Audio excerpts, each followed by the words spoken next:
Welcome back to Year 9 Chemistry. This is Week 6, Session 3, Metals, Nonmetals, and Predicting Properties.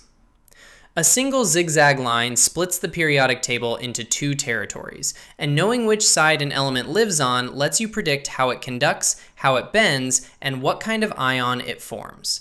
Today you learn the map, the properties, and how to predict like a scientist, with evidence and with caution.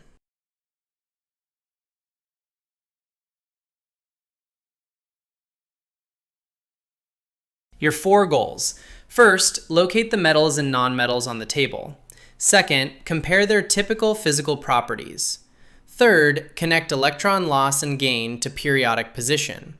And fourth, make cautious predictions about elements you have never met.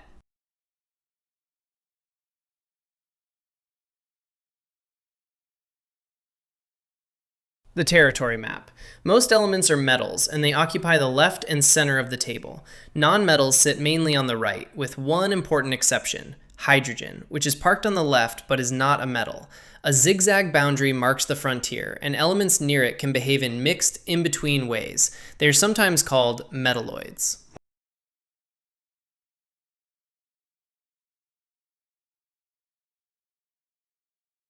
The property patterns.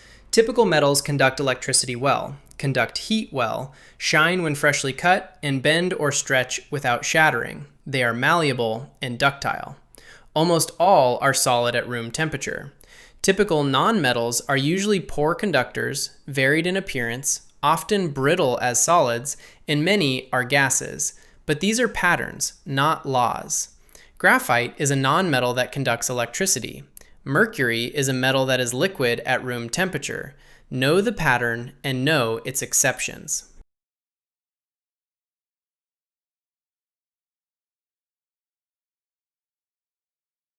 Now the electron story underneath. Metals on the left have few outer electrons and tend to lose them, forming positive ions. Sodium loses 1 electron and becomes Na+. Nonmetals on the right have nearly full outer shells and may gain electrons, forming negative ions. Chlorine gains 1 and becomes Cl-. And the counting question examiners love. Lose 1 negative electron and the atom is left with 1 more proton than electrons. The charge is 1+. The proton number never changes in a chemical reaction.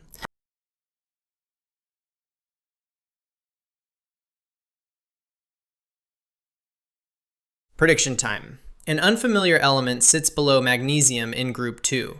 A cautious, evidence-based prediction: it is a metal, it has 2 outer electrons, and it forms a 2+ ion. What you must not predict is an exact melting point, without data. Group position supports broad chemical predictions, never precise numbers.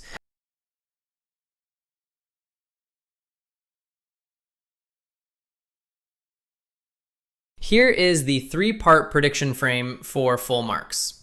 State the periodic evidence. The element is in group 2, below calcium. State the expected property.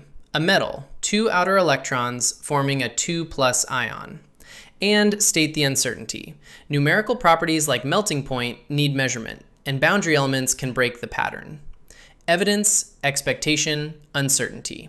That is a scientific prediction.